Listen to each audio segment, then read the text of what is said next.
everyone. Happy Black History Month and welcome to Season 5, Episode 2 of The Green Agenda.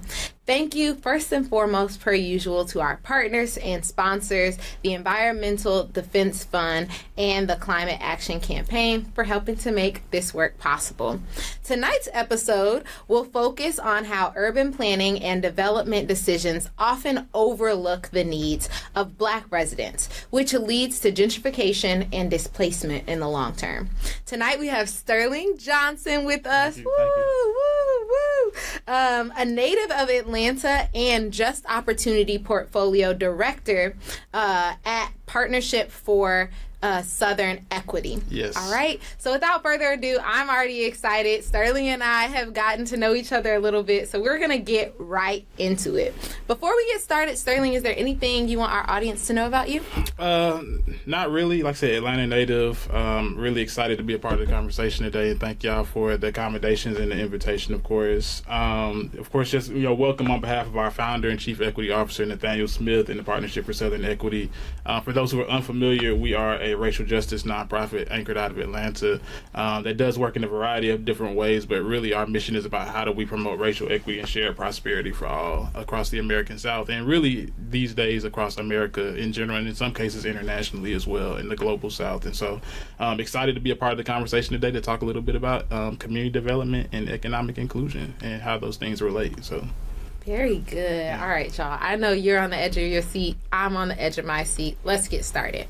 So, like you said, you're from Atlanta, and I just graduated from Spelman. And Congrats. So, thank you. Yeah. Yes, Spelman alumna, real proud. Well, I'm a son of several. So, my mom is a Spelman alum. My two sisters are Spelman alum. My dad went to Morris Brown. My aunts went to Clark's. Oh, so AUC strong. Is in my blood, so, how did you end up not at the football. AUC? Oh, okay. Football, yeah. I guess. I understand. Okay, so with that being said, we both have experienced the challenges with redevelopment, especially in the city of Atlanta, right? You know, there's always something being built, torn down, taken apart, put back up, right? Mm-hmm. And we have seen on social media people joking and saying that Atlanta is closed, all right, because it's literally so packed. Yeah. We are body to body, building to building in that city, right? But even more problematic and beyond just the city of Atlanta, we have seen that a majority of Black cities across the country have never recovered from racist zoning practices like redlining. Yeah. Okay.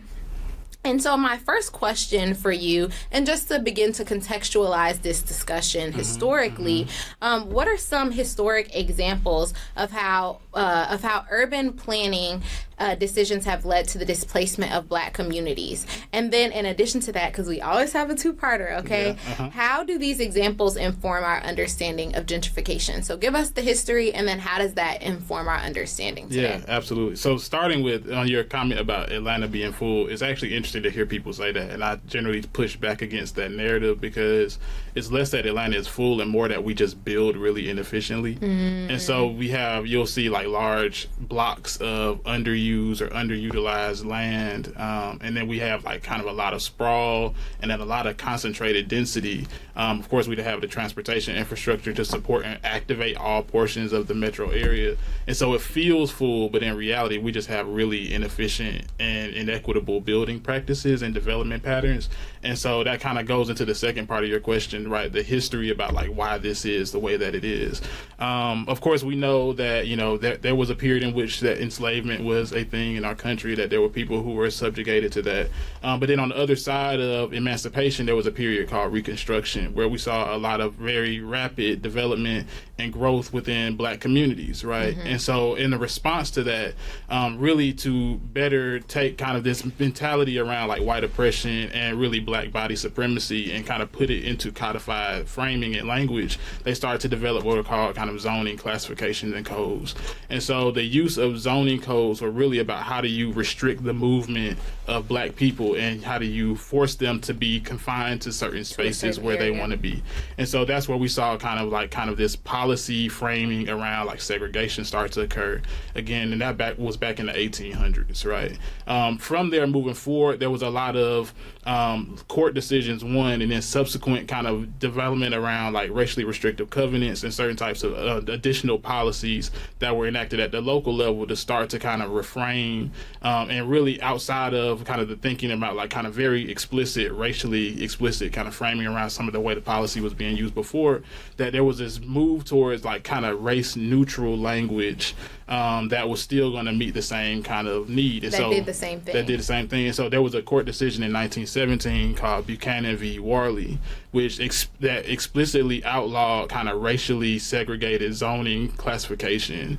But then, of course, we saw this rise of like this really race neutral kind of conversation, and we'll talk about a little bit of that more today. From there, of course, the pattern of development, we saw that, you start seeing what we call like kind of racially restrictive covenants pop up. So there'll be things like clauses and during the sale of houses and real estate transactions where you explicitly could not sell the house to a black person, right? We saw, of course, in kind of the sociological phenomena that we saw with redlining and block busting, and then subsequently on the other side of the World War and the building of the highway system and infrastructure, of course, many of those that raised black communities, that we started to understand and see like how the white flight was occurring, that with the new advent of these like outer ring suburbs or inner ring suburbs, that we saw that white people were leaving kind of urban core. And with the combination of white flight and then the use of exclusionary zoning and zoning policy that restricted the movement of black people and black bodies, you essentially had this function of like decentralized or centralizing poverty in one particular place that then allowed it easier to pull industry and investment out of community. And that's where we see really the start and the perpetuation of like what we kind of now consider the cycle of poverty, right? Where you live in a neighborhood that's low wealth or underinvested. There's very little industry in your neighborhood. There isn't the infrastructure needed for your neighborhood to be fully successful in the ways that you would imagine economically. Of course, in some cities, in some places like in Atlanta, where I'm from, of course, and that you've got experience with, community development ties directly into schools and schooling. And so, you'll see that there's a formula with which to consider how schools get funded. A lot of that is buoyed by kind of local economic activity. And so you live in a neighborhood that doesn't have a lot of commerce and industry or doesn't have like a high socioeconomic status, then that impacts your public schooling and your local schools as well. And of course, that starts to perpetuate the cycle. Fewer resources, fewer opportunities for disruption, fewer or less quality, quote unquote, educational experiences. And then you've got this kind of cycle that kind of perpetuates itself over and over. And so that's how, if you want to think about the history of zoning policy, how it relates to kind of community development today, how those things all kind of flow and go together. That I feel like I just got a really good lesson. Like you summarized it so well, and I think that the history is always so important, right? It's so important to start there because oftentimes or regularly we get into these conversations and people have these frustrations with the way that our systems operate, right? And they say that there is something wrong with the system, but the system is functioning the way that it was intended to. And that's not to say there are inherent issues, of course, but it's not that the system isn't doing what it's intended. That is the problem, that the system is functioning as it was created to, right? That generationally we have struggled with the same thing with different faces, different language, right? And so it's so important for us to understand the history so that we are not ignorant to the way in which these things function, right? So that we can call a spade, right? So that we can see it exactly for what it is, and we are not pacified easily by a change in language so that it's now race neutral when the impact of it is the same thing, right? Well, it's interesting you say, and I smirked a little bit because I literally had this conversation the other day about, we've all heard our entire lives this old adage about, knowing your history so you don't repeat it. And I feel like, the ancestors tried to make it as plain for us as possible. Like, don't let them retell this story for you.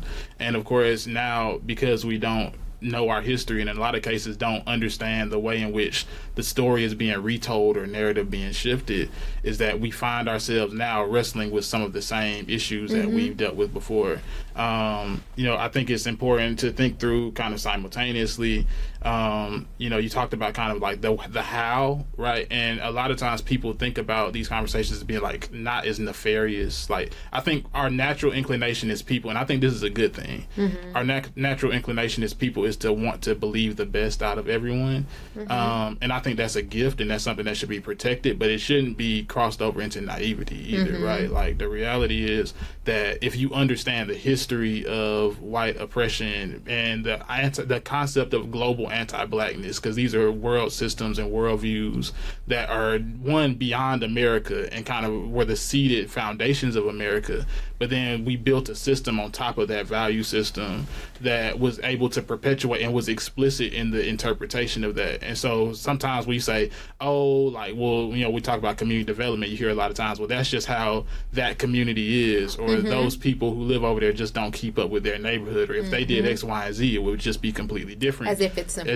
You're right, it's that simple. Like, the reality is, like, this was a very targeted and functional approach that was taken to disinvestment in certain neighborhoods and communities that was, of course, framed around usually the concept of race and what was your racial status or your perceived race, and or kind of your socioeconomic status. And we see those things closely tied together today. Yes. And I think something that you said that I felt was so good that stuck out to me is that it is explicit. Yeah. When you know the history, it's explicit, right? Yeah. And I think so often we get into these discussions with, especially now with politics and polarization, where these conversations are so emotional. These things are rage-inducing in our communities, and not just in our community, but amongst the American electorate in general. These conversations about development, about the workforce, about the economy, about, like, these are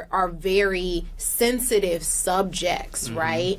And so often we get so sensitive about certain aspects of political discussion that we completely miss and run over the explicit abuse of power, right? The explicit revisionist history, right? The explicit ways in which they are retelling the same stories, right? Yeah. And I have talked to people and joked that they all, many of these politicians or developers or, the folks in power are working from the same playbook. Well, let's not ignore the fact that the person who is occupying our executive seat right now is a real estate developer by trade, right? And has come from a long line of real estate developers. And so when you talk about the built environment, and I mean, if we really want to go back to the foundations of America, and Nathaniel says this so eloquently all the time, he talks about it's a story of stolen land and stolen labor, right? Like, and so when you see that playing itself out in the conception of like how we build America, how we build community, then you start to understand like that there's a playbook to this, right? And that there has been written out. It's written out, right? It's been repeated over time. It's been executed flawlessly in various ways. And to the initial point that you made, like, if we don't better understand what's happening to us as it's happening, then we're ultimately not only like functionally within this system as it's built around us, which we'll talk about a little bit later, but then we can become complicit in it, in different ways. We believe that we are operating from positions of independent thought when we've been indoctrinated to a value system and a way of thinking about real estate development, capitalism as a function and core of that. And that all of these things need to be constantly reinvestigated and or, in order to be better addressed, they have to be not only investigated, but we have to understand the way that they're impacting us on all different levels on a day-to-day basis. And that takes a lot of study and a lot of language too, that sometimes people don't feel comfortable to have. But that's why things like this podcast are important, because it helps to translate or give a platform to conversations that people might not necessarily have on their day-to-day either. Yeah. So on that same note, the how, getting to the how. So we've talked about the historical context and how they're informing gentrification, But now, how do these urban development decisions, such as zoning laws and land use policies, disproportionately affect Black residents and perpetuate racial segregation as we've seen it done historically? Yeah, I mean, so we talked about like kind of the concentrated effect of zoning. And so just for a backtrack as a primer, zoning is functionally the use of public policy tools, or a public policy tool that is used to tell like how you build what in what neighborhood and community, right? So that is the place to say you can buy a parcel of land, and if you own a parcel of land, you can't say, I'm just going to build whatever I want here, right? There's a classification in a code that says, like, this is what's appropriate to put here, right? And this is what you can put there.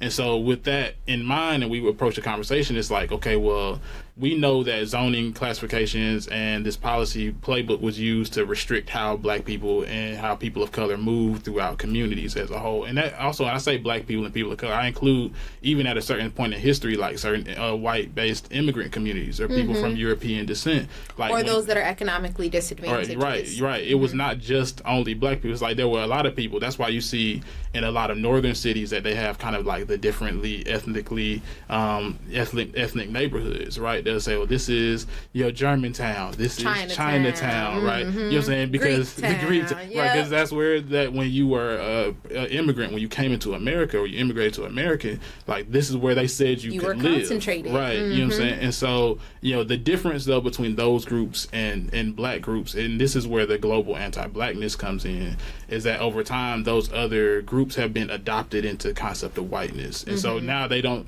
particularly distinguish themselves, even though there is like an ethnic base, right? And a lot of times people still relate to their ethnic heritage, that they're seen in the eyes of white Americans as like, you're white. Just white, right? Versus, of course, across the spectrum, the darker or more melanated your skin becomes, it's like you're kind of always seen as this permanent outsider. Black or brown. Right. And so to that point, right, like we've already established that they'll tell you where you can live, and zoning tells you what you can build with land that you have.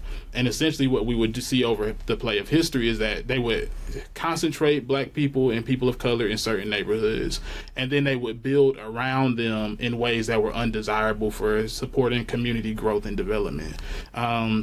We hear a lot about, I'm not sure if your listeners are familiar with the concept of a NIMBY. It's an acronym. Let's pretend they aren't. So if they're not. So a NIMBY is an acronym that stands for Not in My Backyard. NIMBY developments are essentially types of developments where we would see like the city turn out to say, we don't want this landfill, like buttressing our neighborhood, right? And we don't want these smokestack factories that are next to where our kids are playing outside, right? That's how we would see the tradition of kind of community development and the civic process play itself out. And so NIMBY developments historically have been used as ways to essentially segregate and further separate where the Black communities and low wealth communities were able to live and reside versus where more affluent communities and whiter communities were able to live. And so you will see this very clear delineation, right? It would be like the Black neighborhood and the smokestack. And then, of course, there was this kind of concept of, well, this is where they need to get to work, and they work at the smokestack and da-da-da. So you would build the smokestack next to the Black neighborhood, which, of course, produced all these types of negative externalities, which is a economic development term that basically is just saying that there are all these unintended negative consequences of the production of this thing, whether that be it's polluting the air or the water or the land, right? And so we're going to build this thing over here because we really think you all need this more than we need it, and we really don't want it in our backyards. And of course we see as a result of that things like higher instances of asthma, right? For example, we see like in Flint, like poor quality water, right? Like these are the results of the community development patterns that have been historically utilized, all of those things centering on and really directly impacting Black and brown and low wealth communities. And so, thinking about this kind of at a grand scheme, it's like that you see that direct correlation between the way the zoning classifications are developed, the community development patterns that come on the other side of this, the way that wealth is concentrated and or decentralized in a way that starts to create that cycle of poverty, the externalities that then impact kind of your living condition, living in those places. And we talked already before about the disinvestment that comes on the other side of that, right? So if I am somebody who is looking to buy a house or a property, and multiple different fronts. One, historically, we of course talked about the rise of the inner ring and outer ring suburbs and the white flight that occurred, right? There's also a lot of other stuff we didn't get into about the role of like federal housing policy and the ways in which people who were living in federally subsidized housing developments were like intentionally segregated, right? And the disinvestment that came on the side of that. And so there's all these different policy decisions over history that have kind of reinforced this relationship between land sovereignty, racial status, and the ability to build an economically viable and sustainable community that we don't always think as one kind of sequencing of thought, but they're in reality kind of they're building off of each other over and over again. And I think what's so good is that in having this conversation, it brings to light how deeply connected subjugation and oppression is to community development, right? Yeah. And how the ways in which like government functions in tandem with community development efforts, and how community development decisions have greatly impacted over time our communities, our community experiences, the environmental fallout from that. But not only that, it's also within these community development systems that we see the correlation between certain undesirable outcomes like violence and crime, and it's also as a result of some of the environmental fallout of these structures. And we recently in the city of Flint, and we've talked about it before on the show previously, had an outpour of a lack of support for they were building a cement processing plant. Right in the backyards, right after the Flint water crisis, people who had already experienced environmental fallout from community development decisions made by an emergency manager. So we, in a community that had already experienced disproportionate rates of of undesirable health outcomes because of decisions made, they placed an asphalt plant, like right in their backyards. Not even it was literally, there was a community like a complex, an apartment complex across the street from this asphalt plant. And it's the tale as old as time, right? We know for a fact, we know what happens. This is not, again, it's blatant, it's explicit. Like you are communicating a specific message by your willingness and your push at the state level to place this asphalt plant here, right? And this is not like, it's not like the city of Flint had been a dumping grounds, so to speak, over generations already for pollutant materials, right? And they are continuing this perpetual cycle, and there was such a pushback against it, and yet it was still placed there, right? But there were such, I say all that to say, there was such an intentional structuring of those proceedings to make it so that the local community that is pushing back against it would not be able to go through the just process of the system, right? Things like hosting meetings during the workday, not allowing a virtual option, not allowing people to send in letters, not allowing or hosting not allowing them opportunities to have say over when these zoning meetings are hosted, or those kinds of things that made it almost impossible for the local neighborhood to come out, even though they had expressed, they can't miss work. I can't call off, or I can't, or they only host it virtually and I don't have a computer. I don't have So there were all of these intentional side steps of due process that were taken in order to ensure as much as possible that the community that they knew were pushing back against this decision couldn't have their voices heard. Well, you're about to get me on my soapbox. About to get fired up? Because, I mean, we, you've been in Atlanta. You just graduated from Spelman, right? And of course, what's been happening at Cop City. Tell the people what have been happening with Cop City. It's a long story. Essentially that there was a police and fire training center that in the aftermath of the 2020 pandemic, that there had been certain parts of the city that started to see rise in crime and criminal activity, namely in Buckhead, which is an affluent suburb that's well known north of Atlanta, part of the city of Atlanta, but it's a community and a neighborhood of the city. And that there were calls that we needed. Of course, we know what was happening in 2020. There was a lot of fallout around the concept and the execution of policing in America. And so in response to that there was this push for this public safety, they call it the Public Safety Training Center. Now, do our first responders need places to be trained and to be adequately trained and equipped to do their job? Absolutely, right?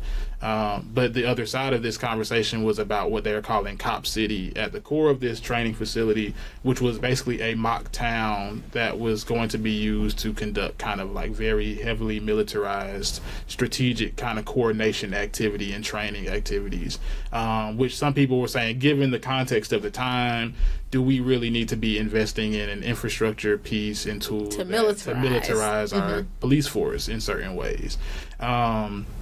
And of course that call and that conversation had fallen, largely on deaf ears since there's been a lot of protesting, and a lot of, we talked about the due process component, right? And I'll talk about this from two lenses. One, where they decided to put Cop City was on the other side of town. Right. They didn't, even though a lot of the drivers for the need for this, and, Cop City got a lot of money from a lot of philanthropic entities and organizations that are very prominent in the city of Atlanta, one of which, and that entire process was being led by the Atlanta Police Foundation, which is a private foundation that is not affiliated with the actual Atlanta Police Department.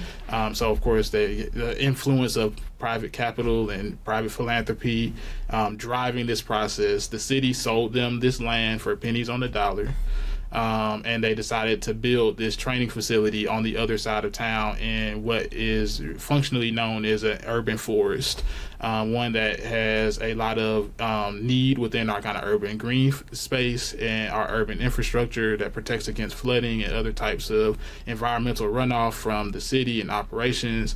And so naturally that's got a lot of people in the uproar, both people from the community and of course people from our EJ community who were like, why are we building this and why are we building this here? There was a lot of clunky fallout from that. A lot of city council members who very publicly said, hey, like, we needed a training facility, but we didn't need this, right? Like, this is like the super sports car of training facilities, and we really didn't need that type of development. But of course, that goes into this idea about who say matters in community development, how that functionally plays out in real time, and then like where does the decision get made to put this thing? Because even though people on the other side of town wanted it, they didn't want it in their neighborhood. You don't want it in your backyard. Right. And so there was a decision to put it somewhere that was more palatable for them. And even though it might be disruptive or more harmful for people on the other side of town. The other side of that, though, in this conversation about due process is, one, it's really important in this work that we do at the Partnership for Southern Equity. We focus on kind of capacity building and what we call agency cultivation. Like, it's not enough for people to want to do something. That sometimes it's about knowing like what to do, right? And how to do it, right? What is the due process? Right. What is due process? Like, where do I go? How do I become a part of these conversations? And when I'm in the room, like, do I have the language to feel like I'm contributing meaningfully to the space? And that's not to say that you have to say it right all the time or in a particular way, but sometimes it's about like, how do I know what questions I need to be asking, right? And where I need to be kind of pressing on what nerves, or like, how do I continue to move this agenda in a certain way? And so we do a lot of work with residents and neighborhood members around just like building their lexicon through programs we do called like Just Communities or Development Watch. We're about to launch another training academy coming up soon called the Just Opportunity Academy that all are kind of similarly positioned about this understanding of economic development as a function, the core pillars of capitalist thought and economic modeling that are undergirding the way we do community development, and the ways in which that regular people can just be informed. Because I've been doing this work for a decade and I joke about it seriously, but my parents really still don't know what economic development telling me is, right? It's a hard thing to explain because it's a complex system of activities that are beyond just job creation or just entrepreneurship. Like, it's a lot that goes into that.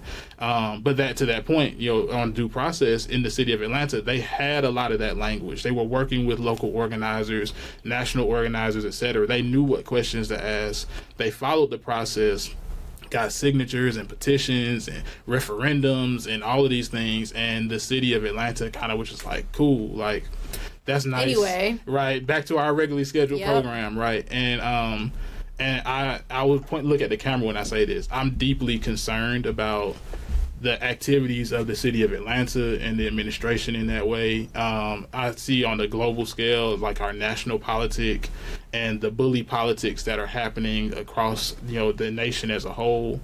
We talk about, democracy functionally is fragile already. Yeah. Right. And at this point now, like, it's broken. Right. There are very few opportunities for like actual due process to play itself out. Even when you follow the process that they tell you to follow, the defined process. Right. Then they're like, we're going to do what we want to do anyway sometimes. Right. And so I just wanted to highlight that as an example. Like, it's on two sides. One, there's a very clear example of how in more affluent neighborhoods would have kind of assets and resources and connections and relationships that they can go and petition their local electeds, and they can pressure the institutions in certain ways. And then there are some that may not have that same latitude, and they get imposed on whatever the outcome of that decision is. Yeah. And even when they try to fight back, we don't see the same, right? There's not the same impact. A lot of people don't know this. To round out the conversation about Cop City, it's basically going to be opening like any day now. I think it's supposed to open sometime this spring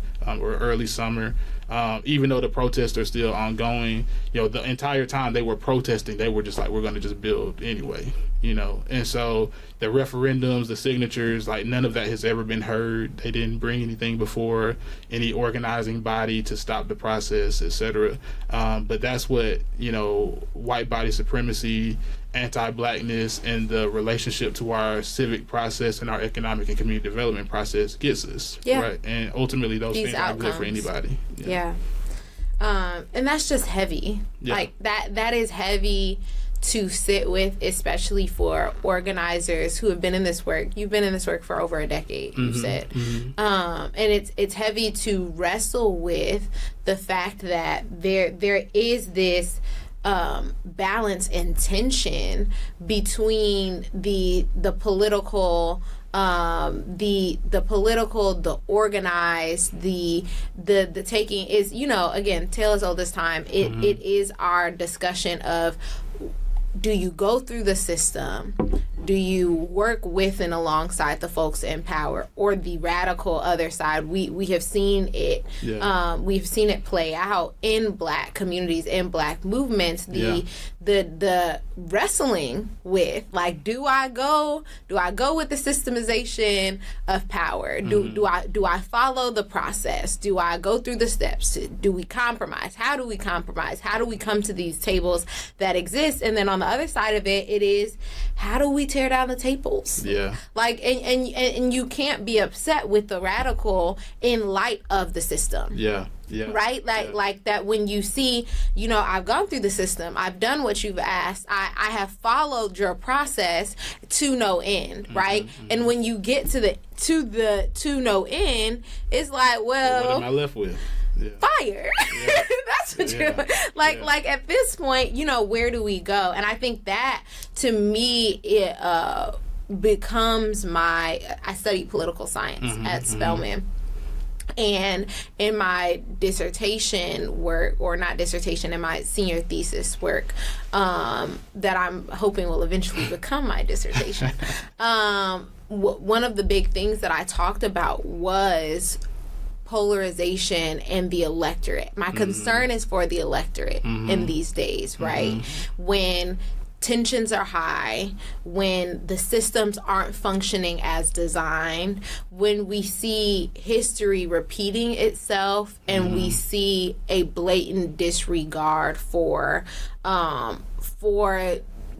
for history, right? We see not only a blatant disregard, but like again, the revision, the retelling, the covering, the inaccurate representation, the denial of history, and my concern for today rests less, honestly, and in my current state, with the government itself, and my concern lies with the electorate, because I see the disillusionment setting in. I see apathy setting in. I see and not only do I see it in others, I experience it myself. And as somebody who considers themselves pretty radically rooted in this fight for justice, right? But it's so complex. Right, it is so personal. Right, the personal is political. The political is personal. These things are interchangeable, especially amongst marginalized, underserved communities, and it becomes very. I say all that without a solution or a resolution, really, but it's hard. The resolution is coming. Yes, right? I mean, I think. I'll respond to multiple points of what you said, right? Like, yes, that is a historical tension within organizing for progressive causes. I think what we have seen over the last last month of America, it feels like much longer than that, is that when government wants to mobilize around a value system, it'll do it, and it'll do it quickly. And I think, not so much as though that's something that we should take solace in, but I think that it's an example for the future. I don't know, and I can't answer for anybody else about whether or not there's a balance between being more radical in thought and operating within kind of current systems and structures. Ideally, we would continue to tinker at the core of a system in order to get it right. That's what my charge and my commitment is through the work of social innovation and driving this work forward. Sometimes there are cases where we can speak it and advocate for it and people see it and understand it. Sometimes there's cases where we got to build an alternative and show people that there's something different.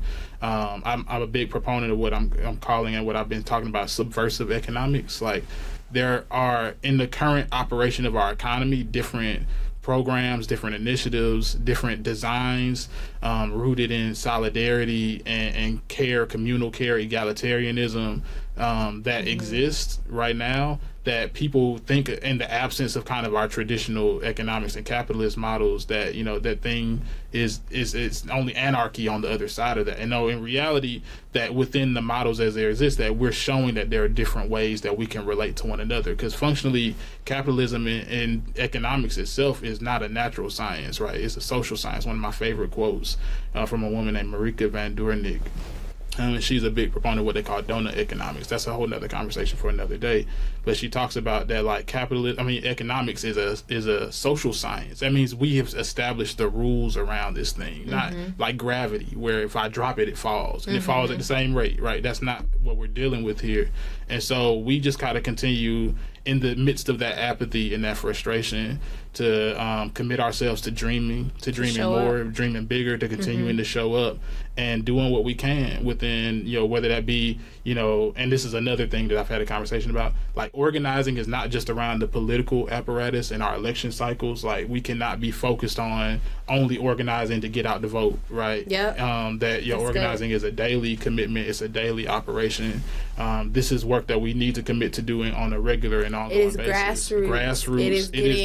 It is connected to people in your community. It is getting connected to the organizations that are doing the work and continuing to ask them after the vote and the election how we can continue to show up locally within our municipality, locally within our state, because state level organizing is becoming, with everything happening at the federal level, and we see the decentralization of certain powers to put more of the onus on the state government. Statewide organizing is so incredibly important after the federal election. I'm sorry, I didn't mean to interrupt. Not even, I agree with everything you said, and it's an expression of communal power, right? Like, the same example that I gave about some communities and their ability to move around an issue and to organize towards an outcome, we have not always seen that play itself out in a grassroots way for all of our communities, and particularly in our communities of color. But that doesn't mean that it can't,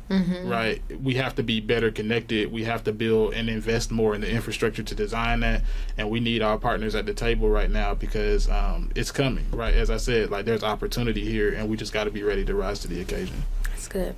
Let me pull us back because I know I took us on a I think it might have been me on the scenic route. Okay, but I think all of that has been so important. But pulling us back specifically, we've talked about the greater context and about community development in the system within it exists both historically and politically.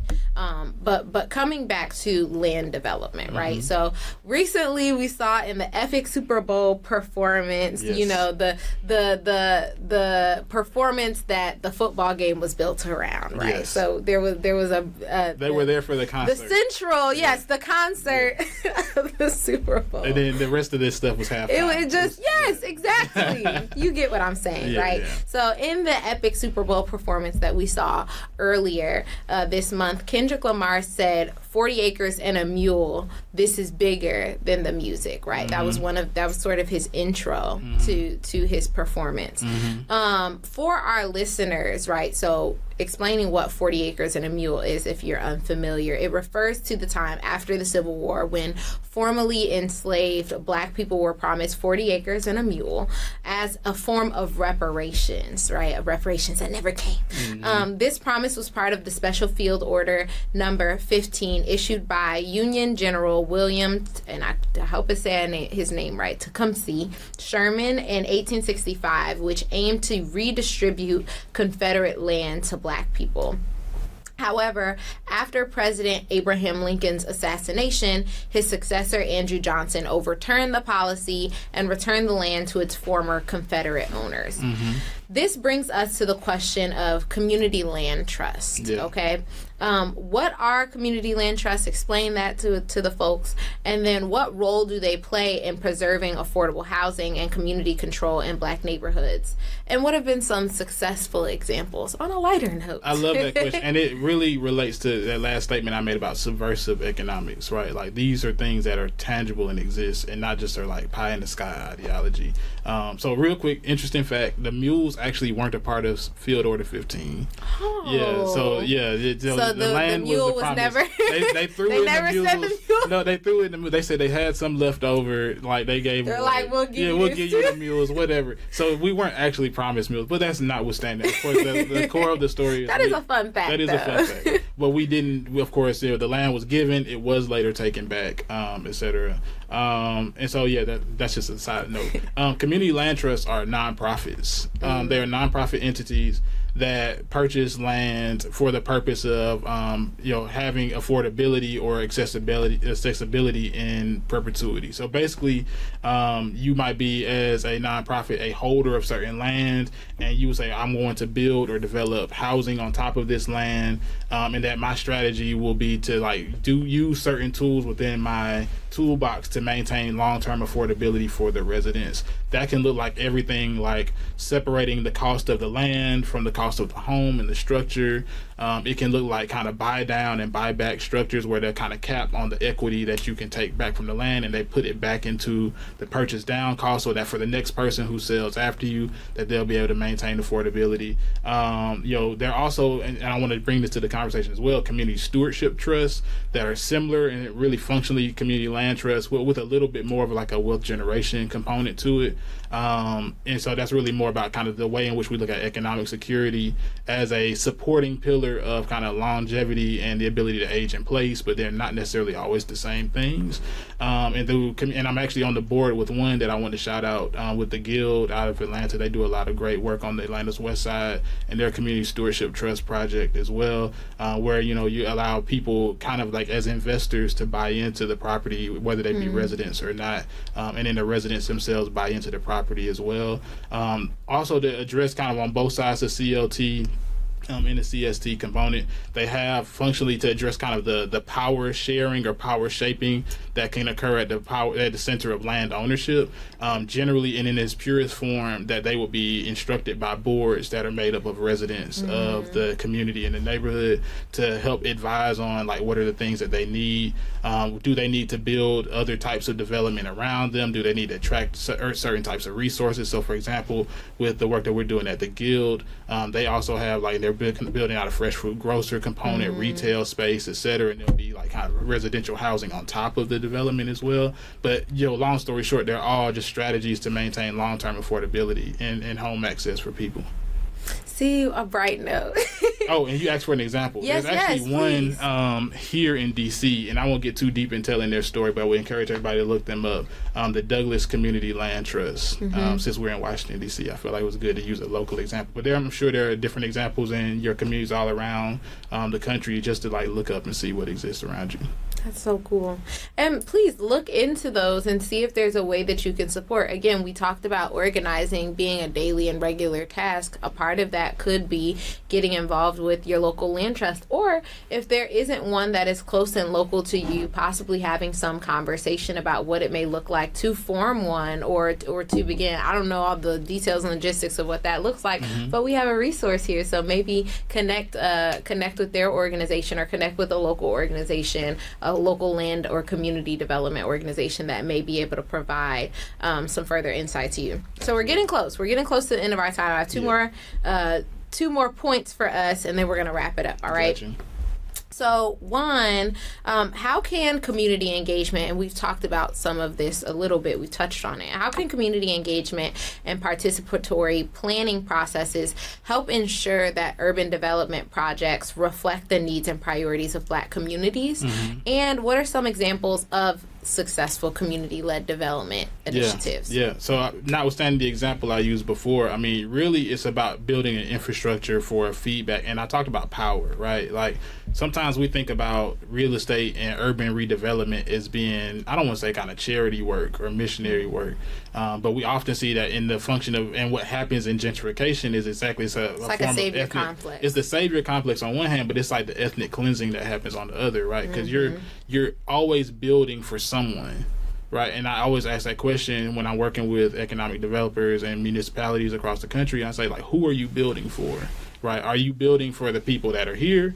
Are you building for the people to come? It's a fundamental tension in economic development. It's like the question is, do we develop for a place or do we develop for people? Like the people who live here. And they say, well, if we make their conditions better, then what they're going to do is they're going to become upwardly economically mobile and they're going to move into better circumstances. And it's that we service the place, then the place changes and it pushes the people who are here out. And so they're kind of like wrestling always with this tension, at least if you're at least thoughtful about the economic development as it occurs. In reality, it's a mixture of both, right? Like you have to be thoughtful about like, okay, what's this first question? Who am I building and developing for?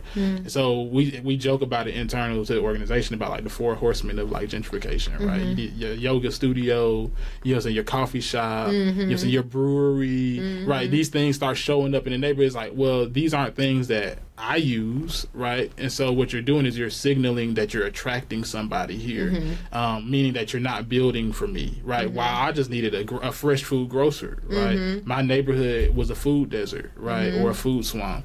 I needed my house to stop flooding every time it rains, right? Like I needed better infrastructure. I need sidewalks so that our kids can play safely and travel within point A to B, or like I need better public transit infrastructure, right? These are things that we oftentimes see. When I talk about this kind of pattern of development in low wealth community, that they often are left without necessary connectivity and resources to be able to grow and thrive, that we won't see on the more affluent side of community at the same time. And so that's always that first question. The second being about like kind of like how does that get reflected, and a lot of times that's about how do you build out a feedback loop or a spot or a table to share power in the decision making process as it occurs. So not just about, oh, we have this plan in place and we want to bring it to you and get your thoughts about it. It's about how do we incorporate you into the designing of the plan on the front end. Like how can we start to think about what it is that you need, the questions that you're asking, how can we make communities whole? In Atlanta right now, they're going through rewrite of our comprehensive development plan, And so, we've been, advocating around that and been active in those conversations. We'll see how it's going to turn out. We'll see at the end. But, functionally, there's an idea about like neighborhood scale development. We know the components that require that create holistic and communal neighborhoods that are connected, that are safe, that have people feeling belonging and safety in their spaces, in their homes. Why don't we build to scale for that, right? Through the use of like zoning and other, like we don't need to over-index in industrial development, right? That we can see in a lot of cases that these cities, they'll just take what they can get if they've been starved of development. We know we got an industrial developer who wants to build something, they'll increase our millage rate and we'll make some money off of it. Cool. Like, no, like how do you have a vision for the community that you want to create? And in Atlanta too, they have what's called the neighborhood planning units, which play a role in the infrastructure of that as well. And so that's the first thing, is like being thoughtful about building a platform to like have those discussions, to share power, to open up the table, to have opportunity for everyone to contribute meaningfully to change. You mentioned just a couple of examples nationwide. I won't get too deep into examples again, but I'll highlight just a couple. One is in Boston, Massachusetts, in the Roxbury neighborhood, which of course people might know about from some of our most famous like R&B singers and things, like New Edition. I think they're from Roxbury, and a few others. But they have the Dudley Street Neighborhood Initiative, which was a community-led redevelopment effort there that sought to like coalesce. That's a community land trust model as well. Sought to build and coalesce around kind of blighted property and vacant property. They were able to take it, acquire it, go through the process of redevelopment, kind of incorporating kind of that feedback from resident and community, active engagement, ongoing conversation, and really just building for the people that you want to service or be in service to. Is at the end of the day. There's another example in Seattle, in South Seattle, where they did something similar, where it's just this idea that like the same tools are here, that there's an opportunity there to fill, but you got to create one. There has to be an entity that's willing to take the lead and the leadership on that, and you have to create an environment that is actually inclusive and actually looking to share power with the people in the community that will be directly impacted. That's good. Whew. We got a lot of good information today, all right? And so as we're coming to the end of another amazing episode, we always like to leave with a call to action. In December of 2024, we lost one of our most empathetic and caring presidents, Jimmy Carter. The passing of the Community Reinvestment Act in 1977 was a significant achievement during President Carter's administration, which reflected his commitment to equitable housing and economic opportunities. The CRA aimed to combat discriminatory practices like redlining, which we've discussed, by encouraging financial institutions to meet the credit needs of all segments of their communities, including our low and moderate income neighborhoods.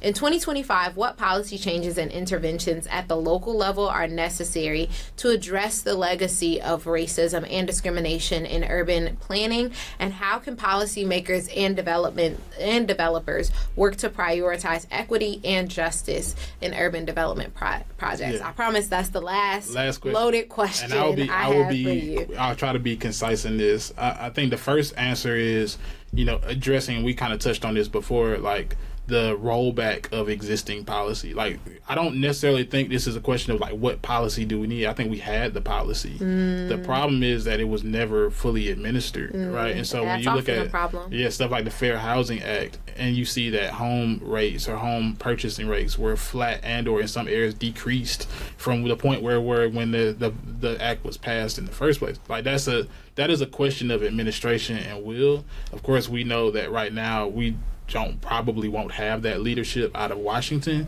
And you brought up very astutely, like states' rights are probably going to become a bigger conversation here. Like, what is going to be the commitment of states and localities, and saying like, we know that this legislation is still on the books and still codified. Like, how can we make sure that we are ensuring that we are in alignment with what the law is actually? And that, contrary to popular belief, that the president does not interpret the law.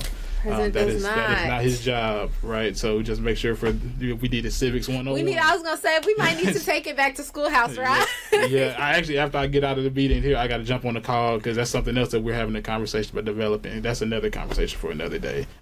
What I would like to see One is really addressing this relationship between economic development and the tools that are supporting private development. We hear about these tax incentives programs, these tax breaks. We have an entity meddling in our government right now looking to find what they're calling like fraud and waste and all these things. We have given out trillions upon trillions, both locally and federally, of subsidies and tax subsidies to entities to build and develop and do and create jobs and all these types of things with very little accountability, very little administrative oversight. Most of them, that when you do start digging into the weeds, we just finished a project actually last year called DEED, Demanding Equity and Economic Development, which looked at, in Atlanta, they have what's called the tax allocation districts, which is a use of the national tool called tax increment finance. And we said, like, let's look at these tools and answer two questions. Like, one, is it even effective in doing what it's supposed to do? And two, if it was, or if there was any movement within the use of the tool, did it have any harm against the community that was there? And what we found was that, one, it didn't even work. Right. And so it's like we have developers who are leaning into the use of these tools that oftentimes, and elected officials as well, who oftentimes don't even really understand what they're supposed to do, which we found in that project as well. And then two, that, even if you deploy them, they don't always functionally work, and that there are certain conditions that have to be in place for them to work effectively. And so that's one thing, like just creating more accountability, if possible, doing away with the use of the tool to begin with. These things are supposed to be kind of starters for the economic engine, not like sustaining piggy banks. And they, if you look at most of the case studies, they're leading to significant cost overruns. They're wildly inefficient, and they're basically using resident taxpayer dollars to subsidize their own displacement at the end of the day, by cowering to a private entity. So that's one. Two would be the use of community benefits agreements being mandated, again, to that same conversation that there isn't a lot of accountability to what does community need in the development process. Cities have been hesitant to get really in the weeds on that conversation with the developers on record and community. Usually the community, even if there is a community benefits agreement that gets developed, it is separate from the material function of the agreement between the developer and the owner, or in this case, the city or municipality or the government entity. And so there's no real mechanism to support residents and enforcement. And so looking at ways to, one, codify the need for community benefits on these like mega projects and deals. This is something I didn't talk about before, but we'll, maybe for another episode. The story of Atlanta is a story of kind of mega development that has led to significant transformations in the city, whether that be the building of the 75-85 connector, the 1996 Olympics, like Mercedes-Benz Stadium, like now we've got the World Cup coming. Like there are these big catalytic moments that have like completely reshaped the city in certain ways. And so when these things are happening, there has to be a thought about like how people are being impacted by this. And that's what community benefits should be at the core, like this idea that we're relating to, we're understanding, we're connecting with people in community, and we're going to codify within our contracting process and administration the needs that they have that need to be taken care of. The third is like really investigating better tenant protections, because we kind of started this conversation on this idea about kind of housing and community development. And despite in some efforts, and I'll speak about Georgia in particular, there was a passage of what was called the Safe at Home Act last year, but it stripped a lot of the like functional pieces of tenant protection out of the act itself.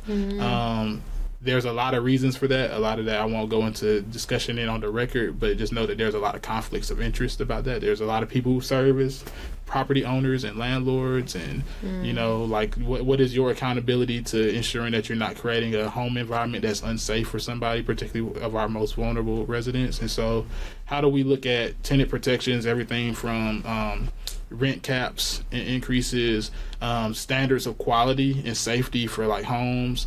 How do we make sure that we're not, seeing, of course, across the country, like private equity and these different like private entities purchasing homes in entire neighborhoods, taking them off of the affordable housing role. Like these are conversations that need to be had. Like how can we support people in maintaining the homes that they already have versus, this rush to always build something new. Like these are questions that I would like to see us codify in better ways, and ask better questions about. Very good. Yeah. Well, thank you so much. You gave us a 1, 2, 3, packaged it very well, put a bow on top. Yeah. So thank you so much for joining us for Season 5, Episode 2 of the Young, Gifted, and Green, the Green Agenda Talk. Thank you so much, Sterling, for joining us and offering us great insight on community and economic development. Please join us back. I hope you all have gathered a lot of great information today, and we hope to see you next time on the Young, Gifted, and Green Talk Show. Bye. Thanks, everybody.